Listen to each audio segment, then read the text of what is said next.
玄学大佬穿成豪门做金少夫人，全家居然可以听到我的心声。你说，就算是洗，我也不会碰你一根手指头。你以为给我下了药，我就会碰你？哼，你想得美！明天我就让律师拟定离婚协议。我是谁？我在哪儿？离婚是神马和离的意思吗？不过吾看你印堂暗沉，唇色发青，恐今晚就会有血光之灾，短寿之象。文双，你真是恶毒，得不到你想要的，现在又开始诅咒我了。你莫不是中了合欢散？文双，你少给我装！这是何处？如今是什么时代？难不成他先前摔倒磕到床角，将脑袋磕坏了？现在是21世纪，别告诉我你不知道。不管你是不是装的，这个婚离定了。21世纪，吾闻所未闻。你真是有病！如此无礼，难怪是短命之相。等会儿他经过一座桥时，会遭遇塌方之祸，虽能保住一命，但双腿截足，身体某处也会废。双腿和那里废了之后，自此他一蹶不振，伤图减色，倾家荡产，最后被人挖掉眼珠，人不人鬼不鬼的活着，不到1年就咬舌自尽了。字挺惨的，我还是早点跟他和离吧。这是什么情况？见鬼了！他刚刚明明没有开口说话，这难道是他的心声？和离的话，我应该可以带走嫁妆的吧？呵，你没有嫁妆，但只要你不再来纠缠我，我可以给你适当的补偿。至少补偿这个数。多少？1个亿？你还真是敢狮子大张口！1个亿就1个亿，只要你以后离我远点。哼！我说的是100两白银，他竟然要给我1个亿。虽然不知道21世纪的1个亿是多少，但听上去超多的，不错不错，一来就和离，还能瞬间暴富，简直太划算了。和离完我就可以去找个更年轻更帅气的相公了。傅思恒身体里的药效已经发作，浑身燥热，双腿发软，他立即给司机打电话。周叔，你现在来叶城酒店大门口接我。相公，你等等我。滚开，别跟着我。要不是为了1个亿，你当姑奶奶，我闲得慌跟着你出来。这马车无需马匹牵拉，竟能自行跑动，甚是稀奇。相公，待会不要过前面的那座桥，瞧一会就会塌。要是桥不塌，1个亿离婚费就没有了。周叔，换另一条道去医院。好的，大少爷。傅思恒压根不信温双真能说嘴，但他的鬼话说多了，他心里也有些犯嘀咕。绕道也就浪费个10来分钟。虽然现在他药效发作，忍得快要爆炸，但他更想验证温双是不是脑子磕坏了，再胡说八道。他怎么用这种眼神看着我？难不成他想将我当成他的解药？不行，吾乃修行之人，不能被一介凡人所迷惑。暂时应该回不去了，这个世界灵气稀薄，无法再追求大道。也许寻一个可心的男人，说不定会有种别样的体验。不过不急于一时，世间男子众多，这位动不动就黑脸凶唧唧的相公不在我的烈焰范围之内，他只是个过客。你总偷瞄我干什么？我们明天就要和离了，你不要迷恋姐只是传说。见过不要脸的，但没见过你这么不要脸的。我也没见过偷看别人还理直气壮说别人不要脸的。车子驶到医院门口时，好几辆救护车驶了出来。医生，出什么事了？阳光桥10分钟前坍塌，出现严重事故，目前伤亡惨重，我们要赶过去急救。温双说的话竟然灵验了，难道他真的是穿越过来的？周叔，你怎么了？周叔还沉浸在阳光桥发生路面塌陷的震惊中，回不过神。大少夫人，刚刚要不是你，我们就出事了。多亏你们家大少还有点脑子，听了我的话，没有质疑过那条桥。大少夫人，你真的会看相算命吗？会啊，我还知道你很劲爆的秘密呢。大少夫人，究竟是什么劲爆的秘密呀？你夫人以为你今晚上夜班，正准备跟隔壁老王偷情，你现在赶回去还能抓现场。还有，你女儿不是你亲生的。周叔如遭雷击，虽然不太相信大少夫人的话，但周叔还是开车赶了回去。相公，我来了。玄学大佬穿成豪门做金少夫人，全家居然可以听到我的心声。大少爷，少夫人呢？他在洗手间呢。咋了？不会是他昨天说准了吧？对呀，少夫人真是太厉害了。我昨天赶回去，还真得抓了个正着。在我的逼问下，两人说出实情，女儿真不是我亲生的，而是他俩偷情生下的。若不是少夫人，我这辈子都会被蒙在鼓里。若温霜真能看相算命，那么他说我公司会破产，被人挖掉眼珠，最后自尽了结生命，岂不是也会实现？温霜解决完内急，从洗手间出来。我堂堂玄学天才，有苦说不出啊！我和他之间的姻缘线不能立马就断了，若是断了的话，我这具身体很难活过3天。1年之内绝不能跟他离婚，为了回报他，我会护他富家周全。他什么意思啊？难道他真的换了个心思啊？不知为什么，突然听到他这个决定，傅思恒好像并不反感，反倒有种松了口气的感觉。鉴于他现在古里古怪的行径，他也不想今天就去离婚，想要将他留在身边，多观察一段时日。温霜，昨晚我说给你1个亿，今天去民政局离婚的事。相公且慢，离婚的事我们晚点再商议。我观你面相，你兄弟姐妹共有6人，包括你在内的6人，命运似乎都不太好。若是没有我替你们指点，怕是都得惨喜。就在这时，傅家一行人来到了病房。跟他离，大哥，你别再被他拿捏住。我看当初你若是娶温乐瑶，都比他强。说话的是傅思恒3弟傅兴洲，他是偶像101中人气最高的选手，迷妹无数。咦，3弟印堂发黑，死气缠身，命不久矣。可惜了，长得挺帅的一个小郎君。什么鬼？明明没有看到温霜张嘴说话，怎么突然听到了他的声音？跟在傅兴洲身后进来的还有傅爸、傅妈以及傅妈的妹妹何婉萍。除了何婉萍，傅爸傅妈也都听到了温霜诅咒傅兴洲的那道声音。温霜，你怎么屡教不改？看着别人出事，对你又有什么好处？哦嚯，婆婆还挺有豪门主母气质的，只可惜1年后就会被查出耶格，也就是这个时代的食道癌。查出后不到半年人就没了。不对，温霜好像没有张嘴，她是在心里咒我。我能听到温霜的心声。温霜，你不要变本加厉。唉，我这可怜的公公，妻子死后伤心欲绝，葬礼当天，小姨子打扮成妻子模样，给他下药爬床，他将小姨子当成妻子，事后被几个儿女捉奸在床，一世英名荡然无存，落得个孤苦无依睡桥洞的下场，最后竟然还咒完我3儿子，妻子现在又来咒我了，我最后怎么了？能不能将我的下场一次性说完？难道孤苦无依睡桥洞还不够惨吗？病房里一时之间安静如鸡，众人的目光都落在他身上。这家人全都盯着我，怎么回事？他们比炮灰还惨的命运又不是我造成的，他们应该被人下了咒吧？只可惜我现在灵力不够，暂时看不透是谁在幕后操控这一家人的悲惨命运。若不是1年之内我不能跟短命鬼相公和离，这家子的倒霉事我真不想管。不过也就当是积攒功德了吧。先从谁开始呢？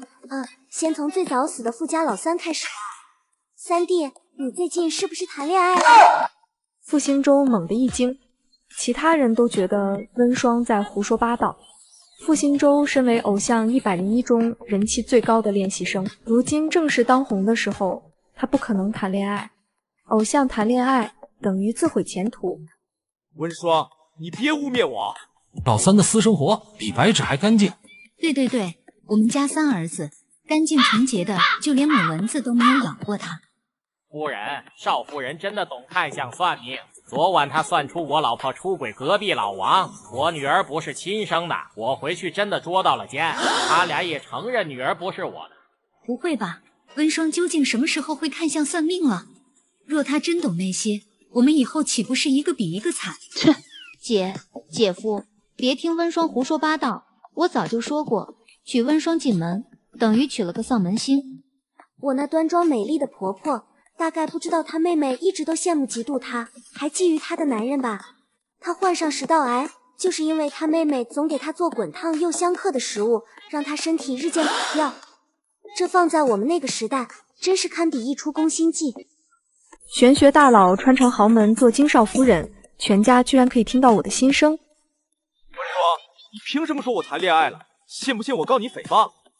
嘿嘿，谈没谈，你心里不清楚吗？非得我点名？他大概还不知道他谈恋爱的对象是个……温霜心里的话没说完，能听到他心声的几人，全都跟猫爪子抓似的。老三，你是真恋爱了？算是吧。儿子，你什么时候谈的？对方是什么人？你快带回家，让妈看看。妈，我跟他在一起才1个月，他有社交恐惧症，等时机成熟了，我再带他来见你们。等时机成熟，你都要到阴曹地府报道了吧？他什么意思？难不成是说我女朋友芊芊会害死我？芊芊那般单纯善良，连蟑螂都舍不得踩死，她怎么可能对我下狠手？温霜真是越说越离谱了。爸妈，大哥，明天晚上就是101的总决赛，我得去练武了。哈哈，公公婆婆马上就要多个儿媳妇了，也不知道公公婆婆得知他们家3儿子结的是冥婚，会是什么心情？哎呀，明晚总决赛就是恋爱脑的最后期限了，下场竟比他大哥还惨，不仅被挖心，死了骨灰都要被人换成狗骨灰。文霜，你从老三面相上看出什么了？我说了的话，相公可以晚一点再跟我和离吗？你表现好的话，可以晚点再离。大哥，他做成这样，你还跟他过什么呀？他不跟我过，你就只有死路一条。你被结了冥婚，阳气很快就会吸干。冥婚？温霜，你脑子被驴踢了是不是？我怎么可能被结冥婚？你现在的情况有点严重，需要我解决的话，需要给我挂钱。还挂钱？你给我滚！需要多少钱？我替他付。 500吧，但需要他亲自给我。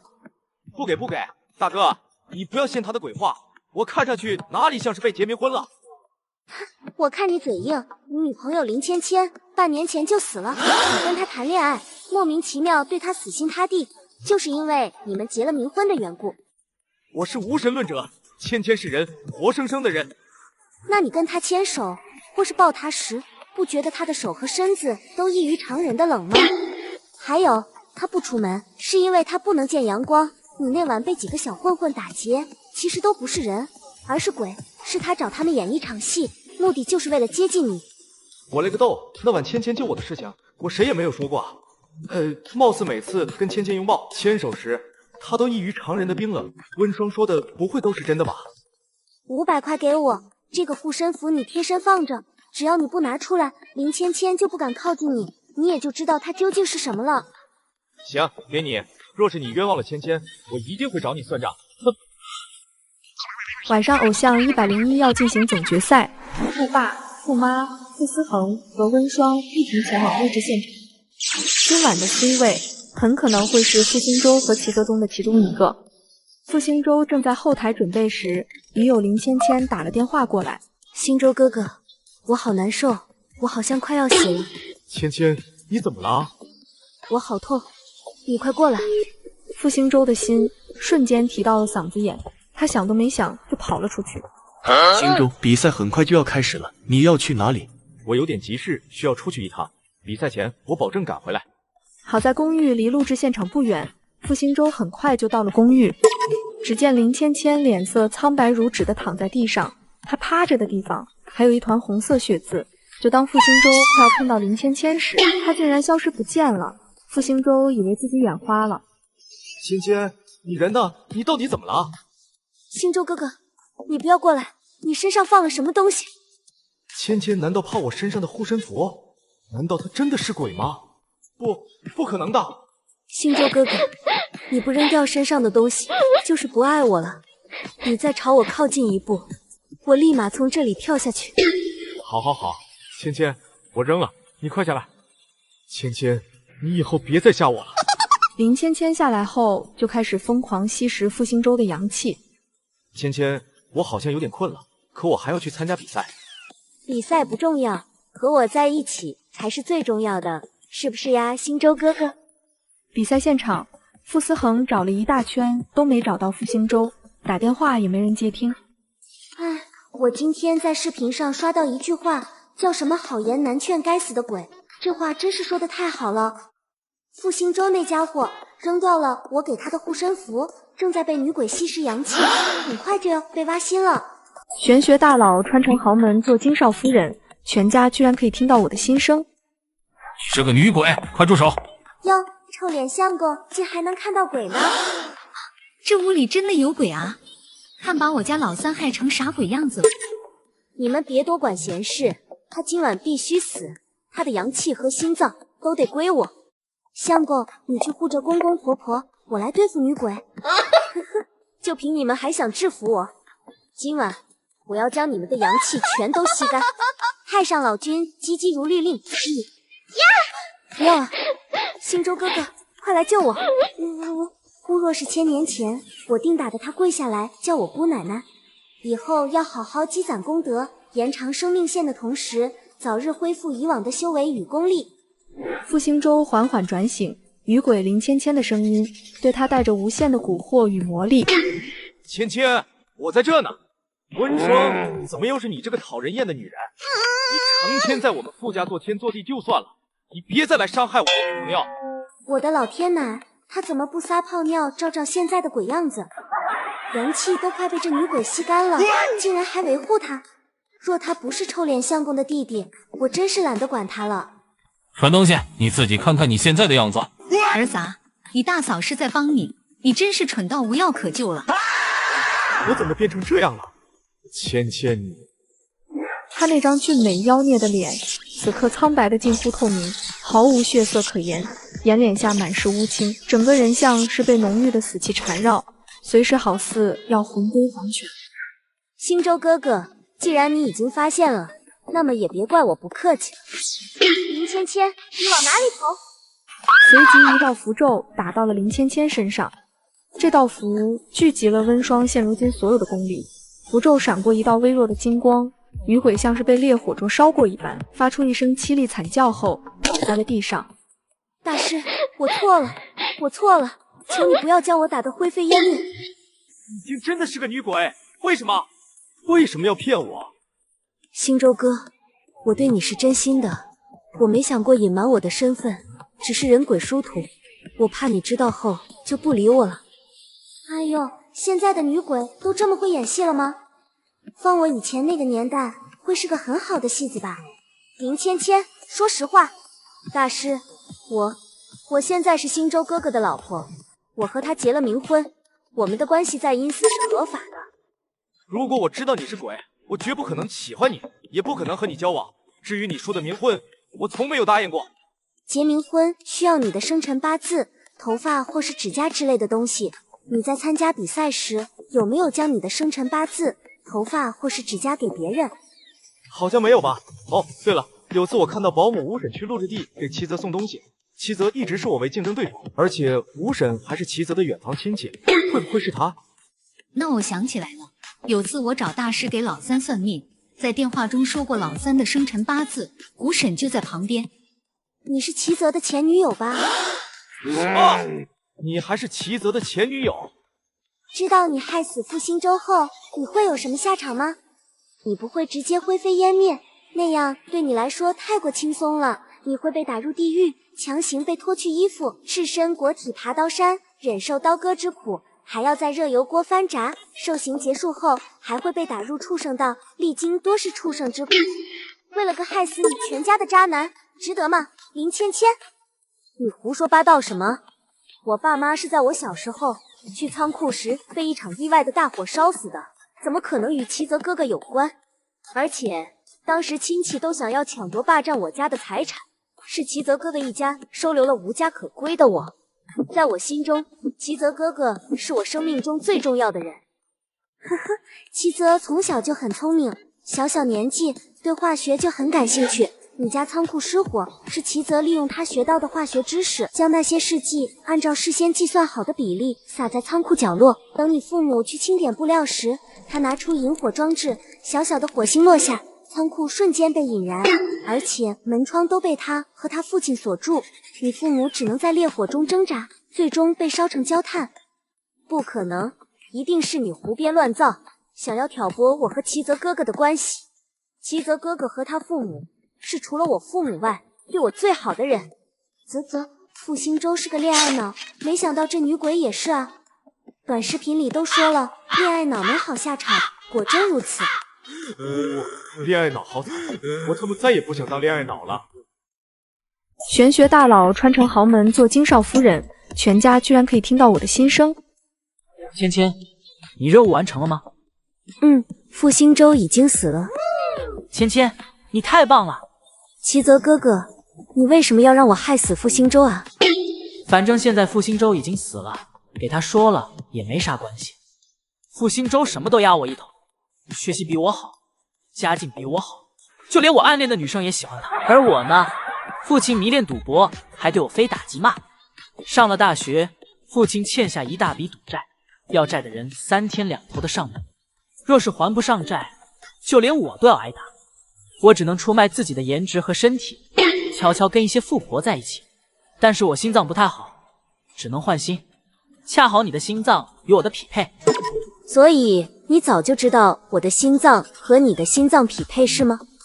是啊，我还没说完呢。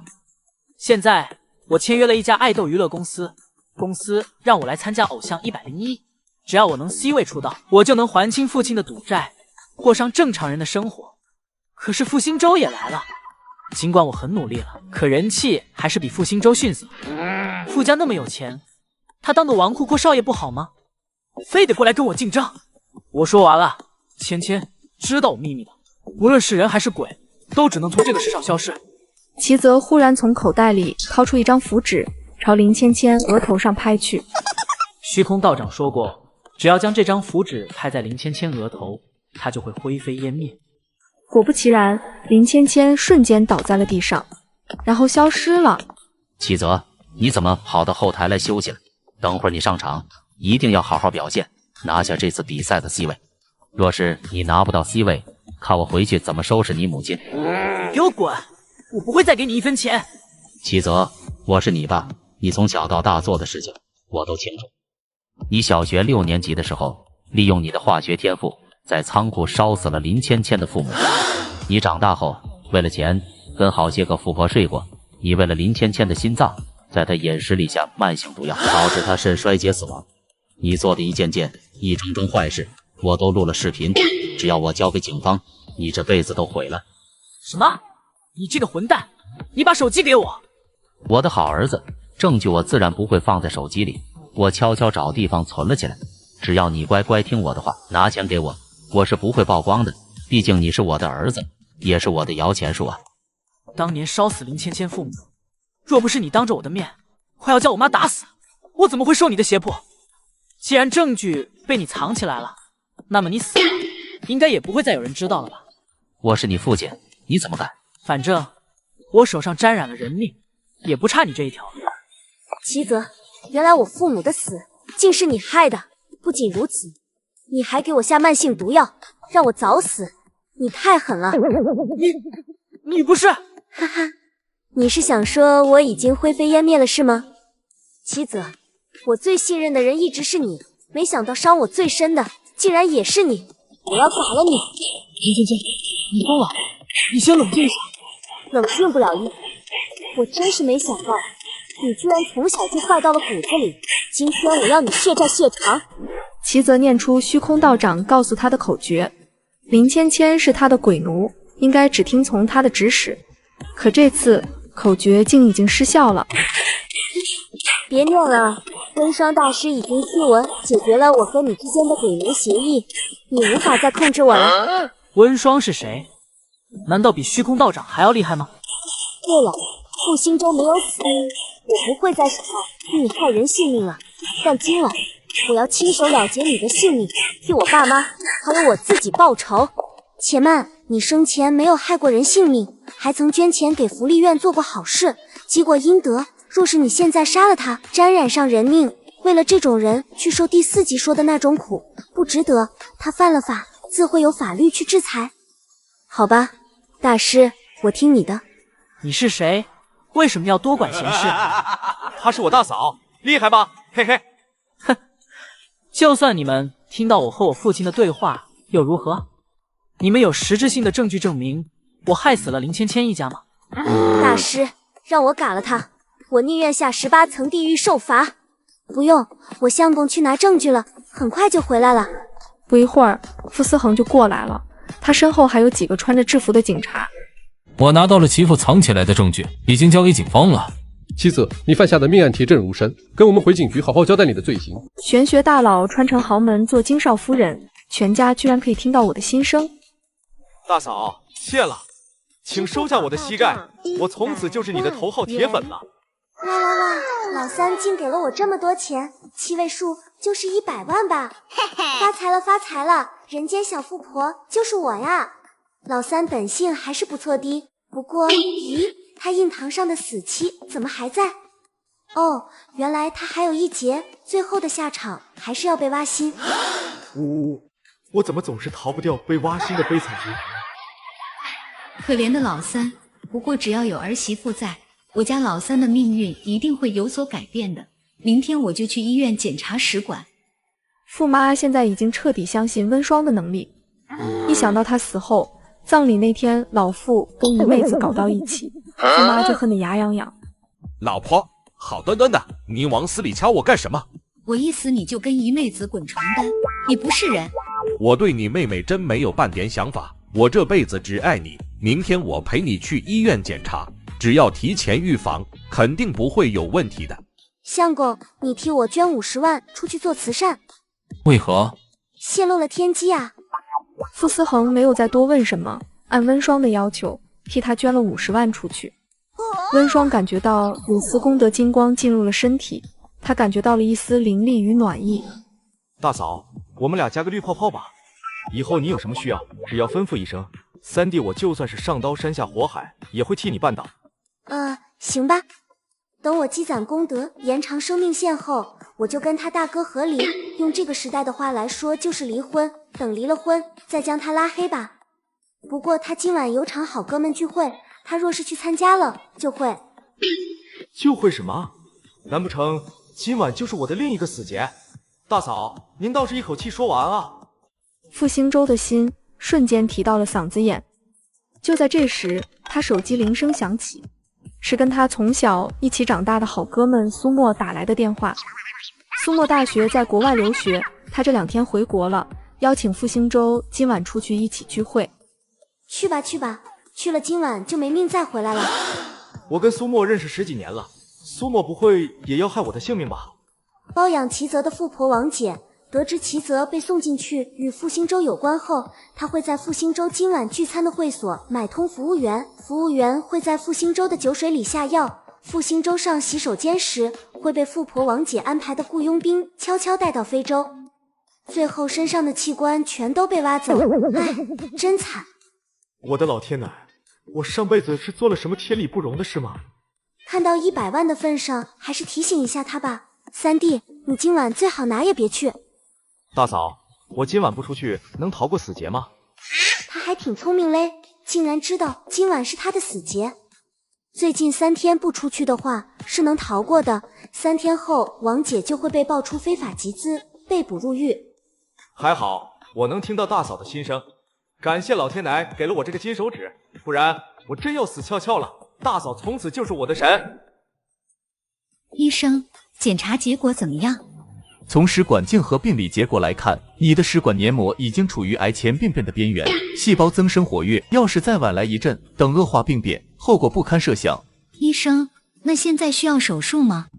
还不用手术，好在发现及时，后续定期内镜复查，密切监控病变情况，再配合严格的饮食调整、作息规律，就能把身体的内环境调整过来。还好听到了儿媳妇的心声，我回去得好好感谢她。回到家后，傅妈准备挑选一套珠宝首饰送给温双，结果她发现一枚价值1000万的鸽子蛋戒指不见了。玄学大佬穿成豪门做金少夫人，全家居然可以听到我的心声。婉萍，我丢了一件上千万的首饰，你有见过吗？姐，你钻戒不见了，叫我来干什么？难不成你还怀疑我偷了你的钻戒不成？管家说，今天进过我房间的人就只有你。姐，我进你房间是送洗净的衣物，你钻戒丢了，怎么能怪到我头上呢？依我看，肯定是你那个不学无术的大儿媳妇偷的。之前有几次你首饰不见了，不都是她偷的吗？啧，我只是睡个午觉而已，怎么成背锅侠了？双双，妈知道不是你，我只说我丢了件价值1000万的首饰，并没有具体说明是什么。你怎么知道我丢的是枚钻戒？何婉萍内心有些心虚和慌乱。我偷过几次，姐从没有怀疑过我。况且这次我将钻戒藏到了一个无人能找到的地方，以姐的性子，定会相信我的。姐，我俩父母走得早，以前家里条件不好，父母只能供养一个大学生，我宁愿让你上，我也不上。我们是最亲的人，你怎么能怀疑到我头上？你真是寒了我的心。当年何婉萍难道不是因为早恋，压根读不进去了才会退学的吗？为了让我婆婆愧疚，这些年一直拿这件事说话，我婆婆弥补她的还不够吗？看到我公公婆婆创业成功，还生育了6个孩子，何婉萍早就嫉妒的想让我婆婆快点一命呜呼，她好上位了。我婆婆还将她当成亲妹妹，而人家早就想要李代桃僵，顶替她富家主母的位置了。婉萍，你敢发誓吗？姐，你今儿个是怎么了？我是你妹，怎么可能偷你的钻戒？若是连你都不相信我了，我活在这世上还有什么意思？你要我以死证明自己清白吗？既然你没拿，我便报警，让警方来调查。我倒要看看家贼究竟是谁。一定是你这个不学无术的大儿媳。自从她嫁进来，你都丢了多少首饰了？何婉萍还真是有恃无恐啊。不过想想也是，她都将戒指吞进肚子里了，就算将衣服脱光也搜不出来啊。等事后她将钻戒再排出来，就能占为己有了。不过真脏啊，就算洗净了也感觉有味。妈，自从你上次首饰丢失后，我就在你首饰盒里装了隐形监控。我刚调了监控，已经查出是谁偷了你戒指。思恒，难不成你也怀疑你小姨？小姨，你将戒指藏进肚子里了，这件事若是报警，你是要被判重刑的。将戒指吞进肚子里的事，只有我自己知道。难道首饰盒里真的装了隐形监控？相公，你真聪明。姐，我知道错了，我将钻戒拉出来后还给你，我再也不敢偷拿你的东西了。之前几次我首饰不见，都是你偷的吧？你竟栽赃陷害到我儿媳妇身上，你该跟她道歉。姐，我若是不道歉，我现在就让思恒报警。对不起。声音太小了，我听不见你说了什么。对不起，行了吗？你这几次偷窃的东西，我不会再去追究。你肚子里藏着的那枚钻戒，就当买断了我们这些年的姐妹情，以后我和你不再有任何关系。姐，你怎么可以说出这么残忍的话？哼，给你30分钟，收拾好东西了，和你老公离开。何婉如，你娘家就我这么一个妹妹了，你不好好对我，以后死了哪来的脸去见爸妈？你这个冷血无情的女人，我诅咒你下半辈子都得不到幸福。妹妹的事情刚解决，二女儿又带着小外孙回来了，不知道婆婆知道她二女儿遭遇的那些事情后，会不会被气晕过去？玄学大佬穿成豪门做金少夫人，全家居然可以听到我的心声。小宝，叫外婆。不叫，她是老外婆，不是好人。小宝，你怎么能这样说外婆呢？傅桑榆，你捏疼我了，果然你们一家都不是好人。我说了不想过来的，你非得让我跟着过来。肖安宇，桑榆是你妈妈，你怎么能吐她口水？我要回家，我要告诉爸爸、奶奶还有姑姑，你们傅家人欺负我。你这小屁孩再没礼貌，我可揍你了！你敢？傅桑榆，你替我打死这个坏女人！都怪你没用，你在傅家不受宠，害我也被欺负。你不配当我妈。你怎么今天突然回来了？我还以为你将我这个妈忘了。妈，我婆婆下月出生日宴，想邀请您和爸、大哥大嫂还有弟弟妹妹们一起过去。当初驸马打算让桑榆跟邺城最优秀的贵公子周金墨订婚，结果桑榆和周金墨接触一段时间后就断绝了来往。后来他不顾家人反对，连大学都没有念完，就偷户口本悄悄跟单亲家庭，母亲还是做皮条生意的萧景燕领了证，这才导致跟家人产生了很大的隔阂。原本傅桑榆是没脸回来送请柬的，但婆婆在家里闹得不行，说她不回来送请柬就让萧景燕跟她离婚。桑榆，当初你要嫁进萧家时，我就说过，我不会认那种女人当亲家母，她的生日宴我们一家绝不会过去。咦，二妹这女生难没，两耳反阔，婚姻不顺，印堂发黑，若能度过大劫，便是二婚之命，且投胎生女。这是什么情况？这不是温霜的声音吗？可他明明没有张嘴呀。大嫂，你刚刚说什么？傅桑榆话没说完就被傅妈打住了。你大嫂刚刚什么都没有说，她只是替你教训一下不懂礼貌的孩子。傅桑榆，你不是我爸的老婆吗？为什么要让外人欺负你儿子？你若是不替我打死那个坏女人，你就是个没用的妈。傅桑榆正要说点什么，突然一只大手朝萧安宇后衣领伸了过来。4岁就这么肆无忌惮，无理取闹，敢在我们傅家叫嚣了？要不要让我这个大舅舅让你见识一下什么是真正的欺负？大舅舅，我错了，我不想摔成弱智。给你大舅妈道歉。眼看傅思恒就要松手，萧安宇只能满脸不服气的道歉。对不起，我错了。你跟谁道歉呢？大舅妈。哼，什么大舅妈？他又不是二妹的亲儿子。傅家人全都愣住，尤其是傅桑榆，再次听到温双说话的声音。这次他敢确定，温双刚刚没有张过嘴巴。咦，他们几个怎么都用那种怪怪的眼神看着我？是不是我太 beautiful 了？要是我现在告诉大家萧安宇不是二妹亲生的，他们应该不会相信我，而且还会觉得我是个疯子吧？什么？小宝不是我亲生的？这怎么可能呢？真是搞不懂，大哥怎么娶了个胡言乱语的女人？妈，大哥，三弟，你们今天就当我和小宝没有回来过吧。说完，傅桑榆就带着萧安宇离开了傅家。妈，你还是将二妹叫回来，让她在家里住个几天吧。若是她回到婆家，婆家得知她没有邀请到傅家人，她老公就会实施第二个计划，到时她性命难保。傅妈的心瞬间提到了嗓子眼，她快速追了出去。妈，你不用留我知道当年没有听你的话，远嫁给萧景砚，让你丢了脸，以后我尽量少回来给你添堵。你和爸就当没有我这个女儿吧。你爸去了画室，等下就会回来，你好不容易回来一趟，难道连你爸的面都不见一下？我没脸面对你和爸。不管怎样，等你爸回来了再说吧。坏女人，我要回家，我讨厌待在这里。傅妈现在对温双的心声是100%信任。温双说这个孩子不是桑榆的亲生儿子，肯定就不是的。傅桑榆犹豫几秒后还是答应了，随后带着萧安宇上了楼，傅妈则是回到了客厅。思恒，你这是做什么？这是桑榆和萧安宇喝过的杯子，我见萧安宇长得不像桑榆，我打算去给他俩做个 DNA 鉴定。哇，臭脸相公挺厉害的嘞，竟然能敏锐地发觉他二妹的儿子不是他亲生的。嘿嘿，这还不是能听到你心声的功劳？玄学大佬穿成豪门做金少夫人，全家居然可以听到我的心声。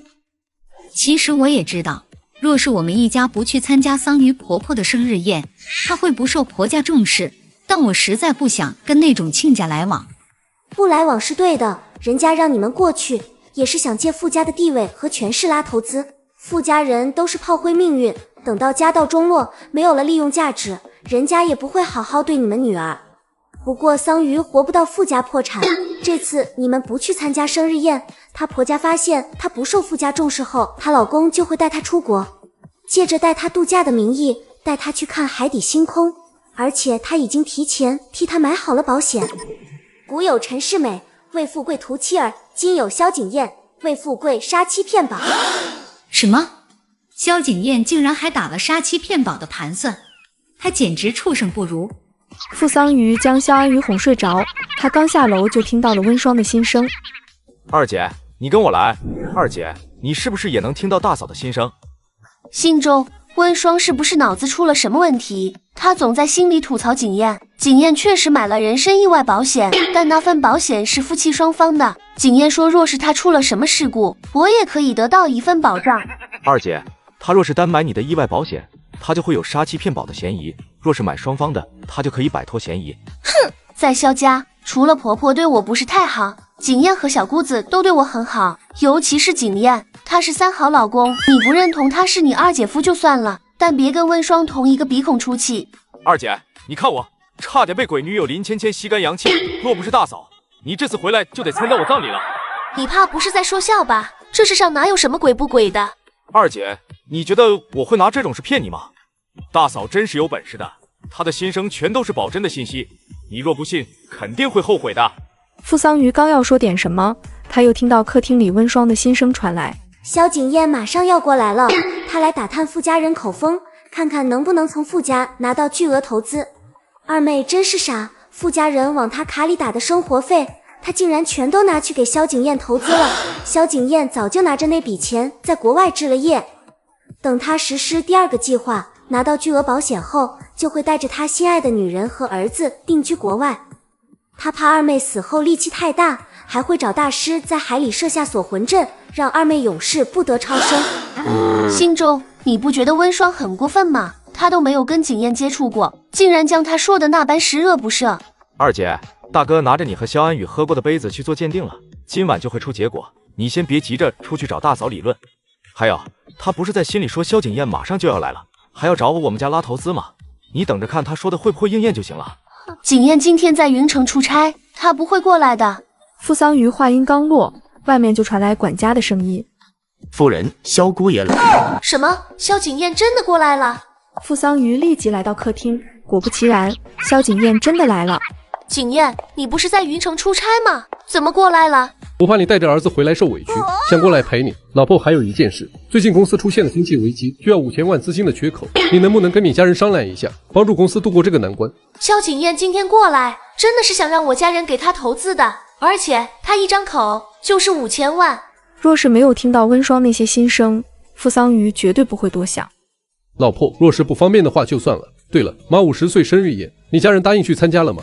景砚，我很抱歉。没关系的，老婆，我知道我妈曾经做那种事将我养大，让人很是瞧不起。我妈不该让你过来送请柬的。你等会儿问问你爸妈和大哥，看他们能不能看在你的面子上，给我公司投资。若是不愿意的话就算了，我实在不想看到你受委屈。等会儿吃完饭，我就去跟我爸妈还有大哥说。辛苦你了，老婆。玄学大佬穿成豪门做金少夫人，全家居然可以听到我的心声。鉴定结果出来了，我还没有拆封，二妹你来拆。小宝肯定是我的儿子，我不拆都知道结果。大哥，你真的是多此一举，我来拆。傅妈拆开文件袋，从里面拿出鉴定结果，没有一点点意外，鉴定结果跟温霜说的一样。桑榆你自己看吧。傅桑榆看到白纸黑字上写着排除傅桑榆与萧安宇之间存在亲生血缘关系那一行字时，他耳朵里嗡嗡作响，脑海里顿时一片空白。大哥，会不会是你拿错了样本？我九死一生才生下的孩子，怎么可能不是我的呢？桑榆，我不会拿这种事开玩笑。傅桑榆知道，在傅家他大哥做事最为严谨。二妹，早点认清现实，还能保命。哎，二妹其实挺可怜的，4年前她生下的其实是个女儿，只可惜女儿生下后就被……后面的话温霜没有在心里说完，傅家人听得抓耳挠腮，急得不行。傅桑榆脑子里已经乱成了一团，他生孩子时大出血，生下孩子听到哭声后就晕了过去。再次醒来时，萧景砚就将小宝抱到了他身边，他从未怀疑过小宝不是他生下的孩子。爸妈，大哥，这其中会不会有什么误会？小宝怎么可能不是我的孩子呢？现在只爆出小宝不是二妹生的孩子，她就快受不了了。若是她知道她老公的小三其实就在她身边，她会不会崩溃？景砚的小三，她怎么可能有小三？她每天下班后都会按时回家，逢年过节都会陪在我和孩子身边，我随时可以去公司查岗，她的手机也可以随时让我翻看，我从未察觉出任何异样啊。二妹老公的情人已经悄悄来到邺城了，她老公打算趁二妹睡着后再跟情人去约会。我要不要告诉傅家人呢？难怪每次二妹老公去偷情，二妹没有察觉，原来是在她睡觉前喝的牛奶里下了安眠药。我睡觉前喝牛奶的事，温霜怎么知道的？难道她真的会看相算命？温霜将傅思恒拉到一边，提醒他几句后就回房睡觉去了。今晚萧景砚给你端的牛奶，你悄悄倒掉，不要喝。若是你不信温霜的心声，半夜我们可以跟着萧景砚出去看看。我倒想看看萧景砚找的小三是哪个贱女人。等会儿萧景砚问你投资的事，你就说我们家正在考虑，暂时不要将他惹急。知道了，大哥。今天的信息量太大，傅桑榆脑子里一片混乱。尽管他不相信温霜的话，但他知道他爸妈、大哥不会害他的。老婆，你爸妈答应给公司投资了吗？他们没有答应，也没有拒绝，说是要考虑一下。你眼眶怎么红红的？都怪老公没用，若不是公司私心遇到难关，也不会让你来娘家借钱。老婆，你受委屈了。若是以前傅桑榆听到萧景砚说这些话，他肯定会心疼和感动。可这会儿他心里又慌又乱，他真的很害怕温霜说的一切都是真的。若我生下的是女儿，我的女儿又去了哪里？该不会，不可能的。老婆，你的睡前牛奶我加热了，你趁热喝。老公，我手机落在客厅沙发上了，你去帮我拿一下吧。萧景砚出去后，傅桑榆立即将牛奶倒进了洗手池，他留了一点，抹到自己嘴角。萧景砚从客厅回来后，看到桑榆嘴角残留着的牛奶渍，他很是放心。只要熬到半夜，就能证实温霜说的话是不是真的了。没有一点意外，半夜萧景砚果然出去了。几乎在萧景砚离开的一瞬，傅家人聚集到了客厅。出啥事了？你晚上跟我说，半夜注意萧景砚的动静，他几分钟前出门了。哦，出去见他的情人了呗。我让人悄悄跟踪了过去，等下会发视频过来。哇哦，精彩刺激的偷情画面就要来了。二妹估计做梦都想不到她老公出轨的对象竟是她身边人吧。玄学大佬穿成豪门做金少夫人，全家居然可以听到我的心声。二姐，你从视频里认出小三是谁了吗？她当然认出来了，毕竟这几年一直将那人当成亲妹妹般看待呢。萧景砚出轨的对象难道是萧雨嫣？其实萧景砚和萧雨嫣并不是亲兄妹，他俩从小是青梅竹马，原本两人约定好萧景砚大学毕业后就结婚的。但萧景砚上大学时遇到了桑榆，他想要少奋斗20年，想要改变家里贫困的境地，想要出人头地，所以他开始处心积虑接近桑榆。桑榆和周金墨闹翻后，他还真趁虚而入找到了机会。唉，若是桑榆知道他和周金墨闹翻产生的误会都是萧景砚搞鬼，不知道他会不会后悔。偷拍的画面太过于精彩，足以让桑榆全身寒凉刺骨。大嫂，对不起，我之前对你不敬，是我太过愚蠢。你现在能看清楚你老公真面目也不晚，毕竟还没有到杀妻骗保那一步。大嫂，你能帮我算算，我的女儿还在吗？她去了哪里？是谁将她调包了？你将她的生辰八字告诉我。桑榆快速说出她生孩子的时间。你婆婆重男轻女，萧雨嫣那年同时怀上你老公的孩子，她生下的是儿子，你生下的是女儿。你婆婆不想让你老公养2个孩子，于是她将你和萧雨嫣的孩子调包了。儿媳妇，那小鱼的女儿还活着吗？她女儿还活着，不过我暂时还掐算不出来具体位置。唉，也不知道是不是今天开天眼消耗了太多精神力的缘故，太阳穴有点像针刺般疼了。傅思恒听到温霜心声，他立即走到她身前，将她打横抱了起来。很晚了，我抱你回房休息。臭脸相公不是最讨厌我吗？今儿个怎么突然抱我了？傅思恒将一脸懵的温霜抱回了房间后，又回到了客厅。爸妈，大哥，三弟，我决定跟萧景砚离婚了。小鱼，你先忍几天，我先去调查小外甥女被调包的事，等到萧景砚母亲生日宴那天，将一切都曝光。好，大哥，我听你的。妈知道你现在心里很难受，但正如你大嫂所说，早点认清萧景砚的真面目，未尝不是件好事，一切都还来得及。妈，是我不对，当年不该不听你和爸的话，执意远嫁给萧景砚的。所以说，女孩子结婚要找的不是对你好的人，而是找一个他本身就很好的人。翌日，萧景砚确定傅家人不愿前去参加他母亲生日宴，也不会给他公司投资后，他准备带着桑榆和萧安宇离开傅家。老公，我身体有点不舒服，等婆婆生日宴那天再回去。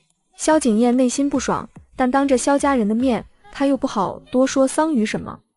老婆，你多在娘家住几天也行，你养好身体，妈生日宴那天你一定要回来，我们一家人还要拍全家福，不能缺了你。萧景砚离开傅家后，直接去酒店接了萧雨嫣。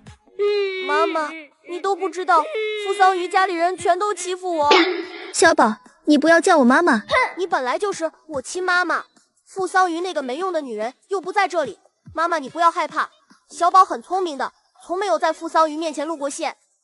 小宝再坚持一下，再过不久，爸爸妈妈就能光明正大的跟你生活在一起了。哥哥，小宝在傅家受了委屈，着实是傅桑榆没用，没有护好他。这件事我不想就这样算了。你打算怎么做？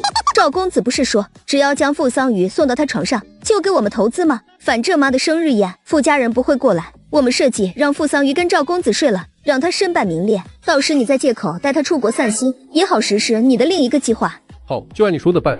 傅家人得知萧景砚的真面目后，全家都陪着桑榆回宁城参加萧母生日宴。萧景砚和萧雨嫣还真是恶毒啊！他俩为了骗保拿到巨额赔偿，竟想出了一个让二妹身败名裂的恶毒计划。到底是什么身败名裂的恶毒计划？你能不能一次性说完？急死我了！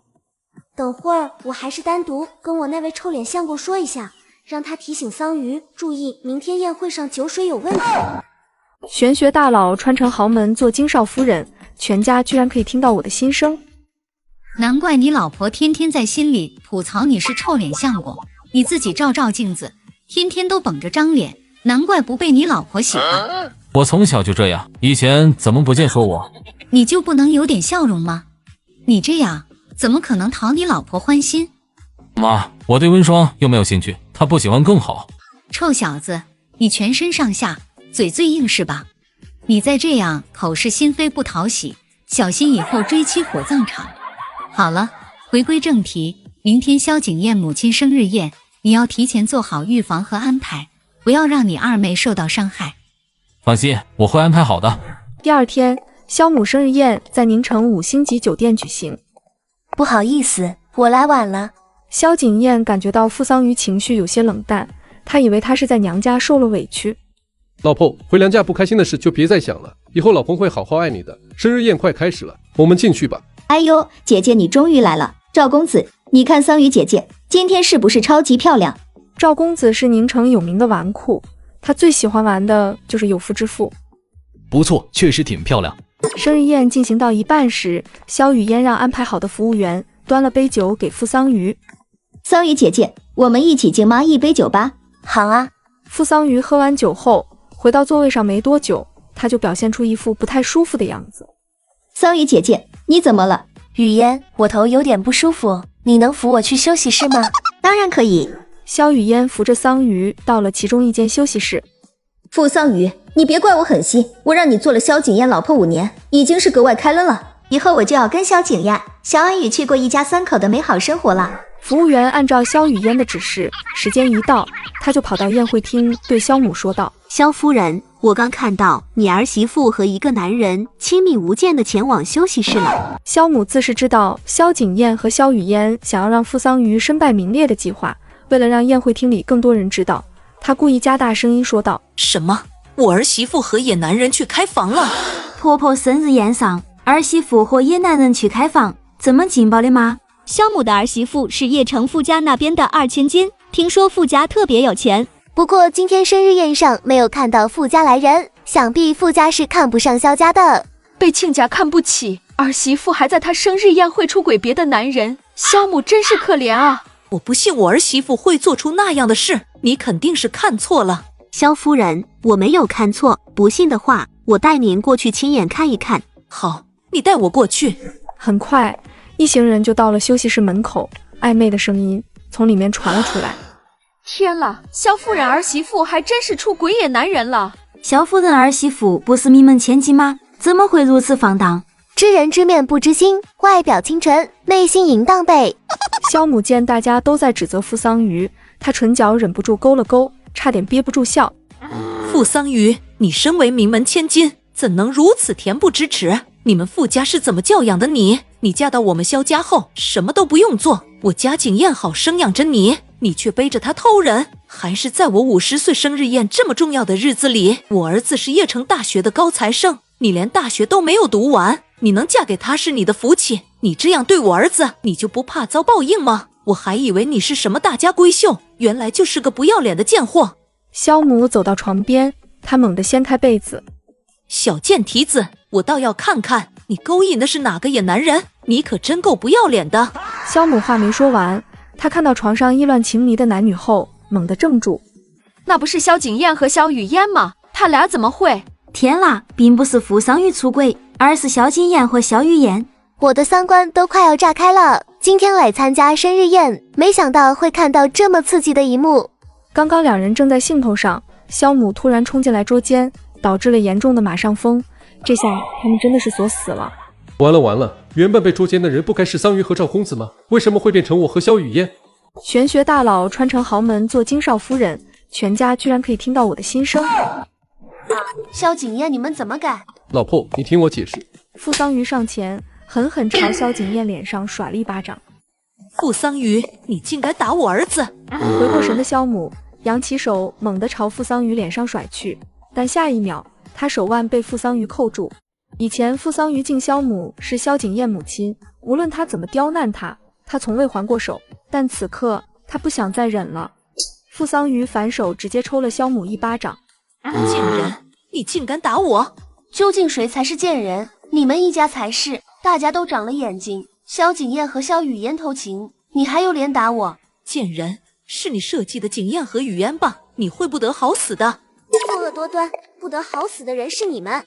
你们萧家骗婚我二妹，你卖掉我二妹生下的女儿，将她女儿和萧雨嫣生下的儿子进行调包，纵容萧雨嫣和你儿子在我二妹眼皮子底下偷情，你还有脸打我二妹？萧母和床上的萧景砚、萧雨嫣全都瞳孔地震。完了完了，萧安宇的身份，傅家人全都知道了。傅桑榆不是不受傅家人宠爱的吗？为什么傅家人会出现在我的生日宴上？桑榆他大哥，这其中肯定是有误会。景砚和雨嫣今晚是被人设计了，你不要。就在这时，一个30来岁的女人从休息室外面走了进来。萧母看到女人的一瞬，她瞬间瘫坐到了地上。女人是萧家村唯一一个到宁城市医院上班的女医生。当年萧母花了一笔钱给了女医生封口费，她才能成功调包2个孩子。我二妹的亲生女儿被萧母卖给谁了？她卖给了一个女人。你这个贱人，你还我女儿！我没有做过，她冤枉我。呵，傅少爷，这是他和那个女人的通话记录，我悄悄录了下来。萧母顿时面如死灰，她知道他们一家彻底的玩完了。傅思恒已经拨打了报警电话，没一会儿，警察就过来，将萧母和女医生一并带走了。萧景砚和萧雨嫣因为身体分不开，2人被医护人员抬到了医院。从5星级酒店离开时，一群记者冲了出来，不知是谁掀开了2人身上盖着的被子，将那不堪的一幕全都拍了下来。到医院后，尽管2人分开了，但萧景砚那里已经废了。最后，傅家请了邺城最厉害的金牌律师打官司，萧景砚被迫和傅桑榆离了婚。由于他和萧雨嫣还有萧母的丑闻，让他公司名声尽毁。以往傅思恒介绍的客户得知他跟傅桑榆离婚后，也纷纷提出解约。傅桑榆逃过死劫后，温霜感觉有丝金光注入体内。看来我拯救傅家人炮灰命运，不仅能延长自己生命线，还能积攒功德和灵气。星舟，上次大嫂帮了你，你给她送了什么？我要将我手上的钱都给她，她却不要。要不你给大嫂送名牌包和化妆品吧。行，对了，星舟，大嫂怎么还会看相算命了？以前你不是说她很做的吗？这次跟她相处，我觉得她人超好。我听大嫂心声，她好像是什么1000年前的玄学天才。也就是说，大嫂换了个心子。应该是的，若不是现在的大嫂，我和你估计早就去见阎王了。若大嫂真是1000年前的玄学天才，她来到这个世界肯定会感到很陌生和孤单。以后我们要好好敬重和爱护她。若是大哥对她不好，我们一定要站在大嫂这边。那是必须的，我现在可是大嫂的头号铁粉。傅桑榆跟傅星舟说完话后，就拉着温霜直奔商场。大嫂，你看中什么款式的包，直接拿下就行，我替你买单，你千万别再拒绝了。好好好。挑完包，傅桑榆又拉着温霜去买化妆品和衣服。2人正准备进一家店时，傅桑榆的腿突然被人撞了一下。漂亮阿姨，对不起，我不是故意的。阿姨没事的，你有没有撞疼？甜甜，爸爸跟你说过，不要乱跑。一道低沉磁性的嗓音从不远处响起。傅桑榆不知想到什么，他猛地抬起头。是他，周金墨。玄学大佬穿成豪门做金少夫人，全家居然可以听到我的心声。啊！众里寻他千百度，蓦然回首，那人却在灯火阑珊处。二姑子的正缘出现了，不仅如此，他的女儿也找到了。大嫂刚刚说了什么？我的正缘？不，我的女儿也找到了。鱼，方才撞到你腿上的小女孩，就是你亲生的女。大嫂，是真的吗？是真的。等桑榆反应过来时，周金墨已经带着女儿坐车离开了。嫂子，我的女儿为什么会成为周金墨的女儿？因为你前婆婆将你的女儿卖给了周金墨现在的未婚妻。啊，周金墨的未婚妻是江雪见吗？是的，当初桑榆给周金墨写信，约他前往公园见面。那封信送到周金墨宿舍后，被萧景砚悄悄调换了。萧景砚会模仿别人字迹，他模仿桑榆的字，重新写了封信。信中以桑榆的口吻写到他对周金墨没有半点好感，希望他以后离他远一点，不要再去打扰他的生活。周金墨看到信后特别生气和难受，他为了气桑榆找了江雪见演戏。后来桑榆去找他，看到了他将江雪见搂进怀里的一幕，两人由此产生误会。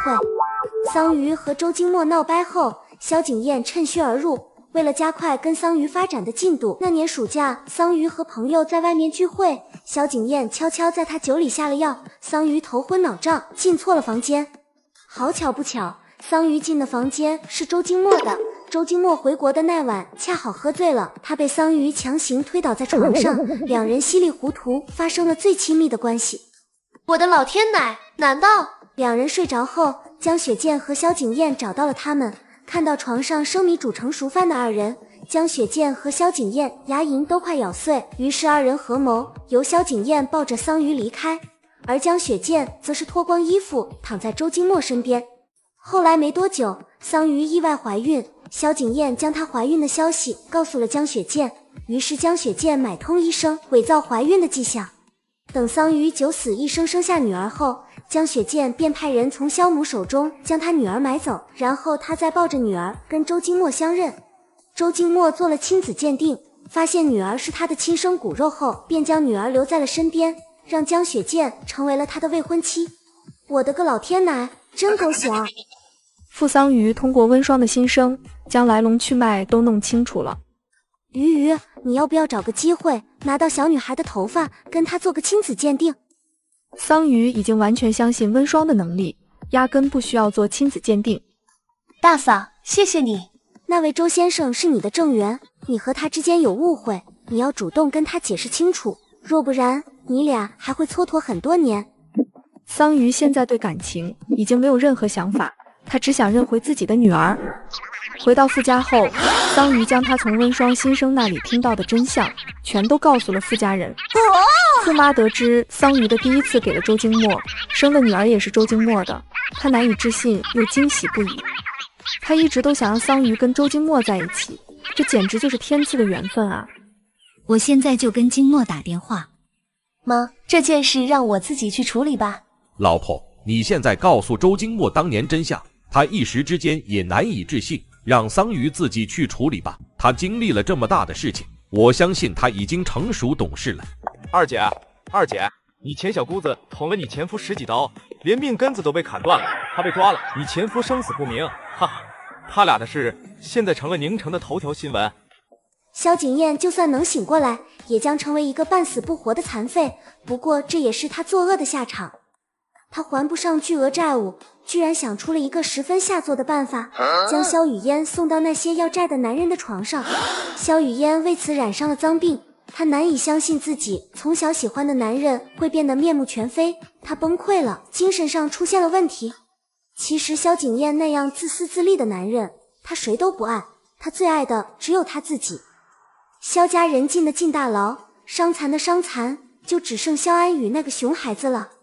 熊孩子被社区送到了福利院，在里面受到欺负后才想起桑榆的好，马上就会给桑榆打电话，哭着求桑榆接他出去，希望桑榆不要心软，若真将他接到身边抚养，到时他会和女儿起冲突，那熊孩子天生就是坏种。果不其然，温霜新生刚结束，桑榆就接到了福利院打来的电话。桑榆当着傅家人的面将手机按了免提键。妈妈，你在哪里？你快来接我好不好？萧安宇，萧雨嫣才是你妈妈，你不要再给我打电话，我和你现在已经没有任何关系了。妈妈，我知道错了，以前都是奶奶和萧雨嫣在我面前说你坏话，我才会对你不尊重，我以后绝不那样了。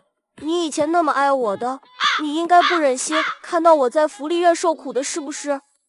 妈妈，求求你了，你带我离开吧，我以后会好好爱你的。妈妈，我需要你。不待肖安宇说完，傅桑榆直接挂断了电话。他绝不会再让自己成为一个圣母。嘿嘿，又是一个清醒过来的恋爱脑。大嫂，我大哥是个贞洁烈男，昨晚他都破天荒穿灰色运动裤勾你了，你还看不出来吗？他对你有想法了。臭脸相公是不错的，但我的心是五角星，这里不像1000年前需要女人3从4德，只要离婚了，我就能左拥右抱，所以我绝不会为了一个男人做贤妻良母的。不怪儿媳妇，是我儿子魅力还不够。大嫂好有趣，好想带他去夜城点男模。双双，今天高考结束了，我们一会一起去接小妹哈。好呀。下午，傅家一行人前往傅思彤考试的学校去接她，但左等右等，直到6点，还是没有看到傅思彤身影。思彤怎么还没有出来？不会是考试过程中出什么问题了吧？妈，不仅是小妹没有出来，偏然也没有出来。叶偏然是傅家资助的贫困生，从初中开始就跟傅思彤在同一个学校、同一个班级。平时放假了，叶偏然也会住到傅家。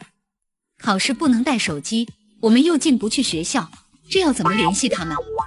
星洲，将思彤小妹的照片拿给我。傅星洲立即明白过来温双的意思，连忙从手机相册里翻出傅思彤的照片。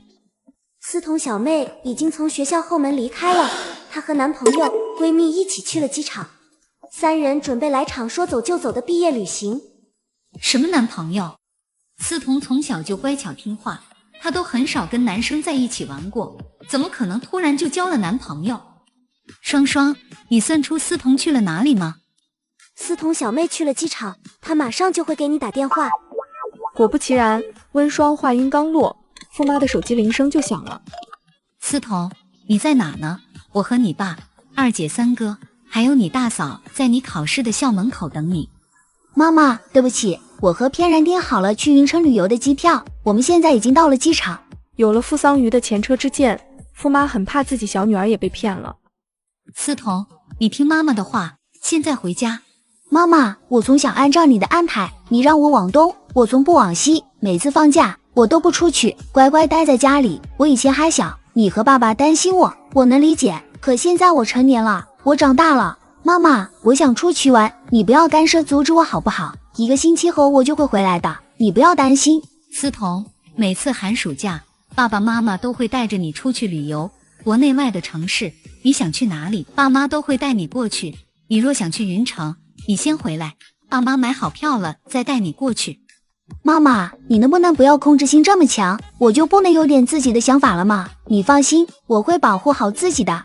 唉，即便婆婆气成这样，思彤小妹还是不会回来的。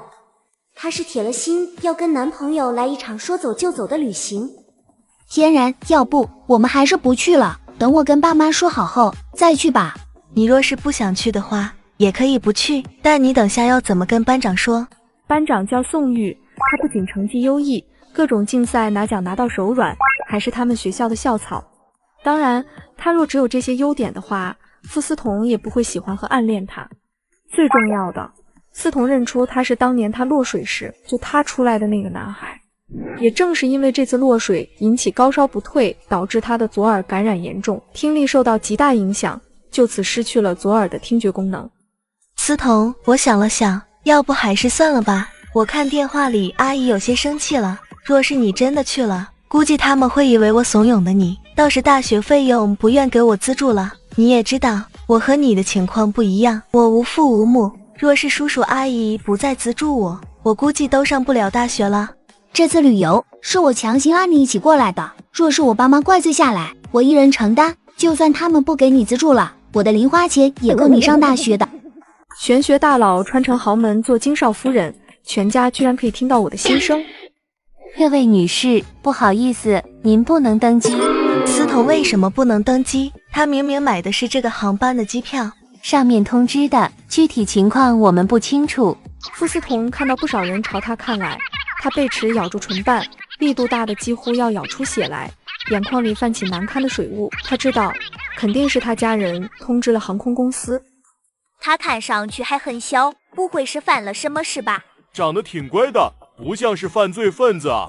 你们乱说什么？她是乖乖女，从未做过坏事。哼，没做过坏事，怎么连鸡都蹬不了？那人说话的声音在傅思彤右耳这边，傅思彤心里的委屈和难受瞬间达到了最顶点。是我爸爸妈妈不让我出去。说完，他朝机场外面跑去。彤彤，其实我也觉得，我们这次说走就走，还不告诉父母的旅行，有些过于冲动。你是你爸妈的掌上明珠，他们担心你的安危是能理解的。等你回去跟他们沟通好了，我们再去也不迟。从小到大，我一直按他们的期望生活着，听他们的话，好好学习，和他们认可的人交朋友，从未有过忤逆他们的时候。可是这样的生活真的好累，我突然好羡慕翩然，他想做什么就做什么，他那般肆意、阳光、独立，而我却像一朵菟丝花。你妈妈也是爱之深，责之切，先回家好好沟通，旅行的事还有很多机会呢。宋玉，你都买好了机票，订好了酒店，要不你和翩然一起去吧？彤彤，你不去的话，我和叶翩然也不会去的。下次有机会我们再一起去。可是你会损失不少钱，要不我转给你吧？你若说这话，我就要生气了。你现在是我女朋友，花这点钱怎么了？以后我还要娶彤彤呢。今日份的我等于98%的酸加2%的单身。温双没有跟着富爸富妈一起回夫家，他还从没有去过富氏集团，准备去看看。早上臭脸相公没有理我，好像真的生气了，我还是得去哄哄的。若是他一气之下强行要跟我解除婚约，我岂不是要嗝屁？不行的，不行的。很快，温双就来到富氏集团。你怎么过来了？这还是他第一次来集团，他不会是发现我今早生闷气，特意来哄我的吧？早上你出门时脸色不太好，我特意过来哄哄你。傅思恒紧抿着的薄唇忍不住微微上扬。嘿嘿，他果然是来哄我的。然而下一秒，他就听到，最近我在网上学到一句话，只要给想听谎言的人讲好听的话，就会发大财。对了，我们没有接到思彤小妹，婆婆很生气，你还是早点下班回家吧。温双和傅思恒回到傅家别墅时，恰好听到从机场回来的傅思彤的哭诉。从小到大，我一直都很听你们的话，但我是一个成年人了，我也要有自由的时间，为什么你们非得让我难堪？我只是出去旅个游，你们还要派人将我押回来，你们有没有考虑过我的感受？爱我这与我牢笼，你们懂这句话的意思吗？思彤，你觉得妈妈会害你吗？你不要总是说这句话，因为会让我感到无比窒息。有时候我真的很羡慕翩然，若你们总是这样管制我，我宁愿当个孤儿。傅思彤，你怎么能用这种口吻跟妈说话？妈对你来说就只有窒息吗？你读了这么多年的书，是不是全都读到狗肚子里去了？为什么考完不出来跟爸妈说一声？在傅家，傅思彤最怕的就是大哥。傅思恒一发话，他就不敢再说什么了。你们现在说什么他都听不进去的，恋爱脑上头了，只想去挖野菜了。身边有个猖鬼闺蜜，还有个让他以后多次流产的家暴男，富家小妹以后也是过得惨兮兮的。当当，是大嫂在说话吗？可我并没有看到大嫂张嘴啊，这是怎么回事？难道这是大嫂的心声？玄学大佬穿成豪门做金少夫人，全家居然可以听到我的心声。双双心声里所说的猖鬼闺蜜，指的是叶翩然吗？还有让思彤流产多次的家暴男，难道是她刚交往的男朋友？在场的除了傅思彤，傅家其他人对温双的心声已经是200%相信了。傅妈脸色难看到了极点，先不说以后会变成家暴男的那个男孩，毕竟他连面都还没见过。令他意外的是叶翩然，傅家资助了他将近6年时间，他怎么可以当个白眼呢？我为什么能听到大嫂的心声？为什么她要在心里腹诽冤枉我的闺蜜和男朋友？大嫂说的那些，我是一个字都不信的。我和翩然认识了6年，她就是我人生至暗时刻一束璀璨的光。在学校我被欺负时，翩然总是第一个冲上前维护我，她陪着我哭过、笑过，让我变得坚强和勇敢。宋玉就更加不用说了，当年我在池塘溺水，若不是她救了我，我早就死了。大嫂说宋玉以后让我多次流产，还家暴我，简直是一派胡言。翩然，今晚我们家要开家庭会议，我让司机送你回去。叔叔阿姨，对不起，是我不好，没有劝住彤彤，以后我保证再也不会发生那样的事了。你这孩子，赶紧起来。妈，说走就走的旅行不关翩然任何事，是我强行拉着他一起去的。你们不能将责任推到偏然身上。如果你们要赶偏然离开的话，我也会跟着他一起离开。若是你们强行将我关起来，我就绝食。傅妈闻言，眼前一阵发黑。她没想到，向来乖巧听话的小女儿，叛逆起来真能将人气个半死。哎，这不就是当年的我吗？不听老人言，吃亏在眼前。今天有点晚了，先让叶翩然在家里住下。那行，翩然，你先回房休息吧。见家里人不再让叶翩然离开，傅思彤悬着的心终于放了下来。与此同时，他心里还有些小小的雀跃。以往我一直很听父母哥哥的话，从不会有百年忤逆。这是我第一次鼓起勇气违抗父母意愿，去争取自己想要的。没想到成功了。我和宋玉恋爱的事，只要我坚持的话，父母肯定也会同意的。彤彤，我先上楼了。翩然，你放心，只要有我在，谁都不能将你赶走。叶翩然上楼后，傅妈和傅桑榆单独将傅思彤叫到了书房，母女俩轮番跟傅思彤说最近这段时间傅家发生的事。你二姐差点被杀妻骗保，连女儿都被人调包，你三哥交了个鬼女友，差点被吸干阳气，还有你妈我，差点患上食道癌，葬礼那天被你小姨爬你爸的床，这一件件一桩桩的事都被你大嫂算出来了。妈知道你大嫂说叶翩然是昌鬼闺蜜，你交的男朋友是家暴男，让你很难接受这个残酷的现实，但它一定是真的。思彤，爸妈不会害你，你尽快跟这两个人撇清关系。小妹，以前我就是个活生生的例子，一心想着爱情，根本不听父母的劝，觉得他们不懂我的想法，不理解我想要追求的幸福，我不顾他们的反对，毅然远嫁。刚开始嫁进萧家，我对未来生活满是憧憬，觉得只要跟我喜欢的人在一起，什么困难都能克服。可真的到了那边，离开了熟悉的家，离开了爸妈的庇护，我才慢慢发现，生活里那些琐碎的事儿，那些磕磕绊绊，远比我想象中要复杂。每当遇到委屈，遇到难处，身边连个能真正依靠倾诉的亲人都没有。可即便那样，我也只能自己独自承受，因为我还傻傻的以为萧景砚深爱着我。直到上次回家，听到大嫂心声，亲眼看到萧景砚和萧雨嫣出轨，我才相信一切都是真的。小妹，父母吃过的盐比我们走过的路还要多，也许他们对你是有些约束，但是他们绝对不会害你的。还有大嫂，她就是上苍派来拯救我们傅家的，你千万要相信她，不能对她不敬呀。妈，大姐，我知道你们是为了我好，但我也有自己的思想和判断。就算大嫂会看相算命，但她也不可能算准每一个人吧。我和翩然相处了6年，她是什么人，我心里很清楚。还有宋玉，她除了家里没什么钱，各方面都很优秀。她和其二姐夫不一样，她有自己的能力，不需要我们家帮衬她什么。希望你们不要再说他俩的坏话了，不然我真的要生气了。玄学大佬穿成豪门做金少夫人，全家居然可以听到我的心声。幸好以后我不打算生孩子，要是生出几个恋爱脑，乳腺都要堵了。其实也不能怪思彤小妹护着昌鬼闺蜜了，毕竟昌鬼闺蜜藕吃得多，有800个心眼子。让我来看看昌鬼闺蜜平时是怎么哄骗思彤小妹的。快说快说，我们也很想知道。思彤小妹以前英语成绩不错，后来成绩下滑，竟是因为叶翩然跟她说英语老师不分青红皂白体罚她，天天在思彤小妹面前吐槽抱怨英语老师戴有色眼镜，嫌贫爱富。时间一长，思彤小妹也受了影响，因为她发现英语老师对她特别好，觉得英语老师是因为知道傅家有钱才会对她好的。她没想明白，是因为她英语成绩好才会被老师看中的啊！我却是因为翩然的抱怨，对英语老师产生了偏见。还有那次英语老师体罚翩然，让翩然晕倒进了医务室。英语老师为什么不体罚别人，要体罚叶翩然？还不是因为他在校外看到叶翩然跟个小混混在一起，他说了几句就被叶翩然记恨上，到学校后不交作业，还跟英语老师顶嘴，才会被罚的。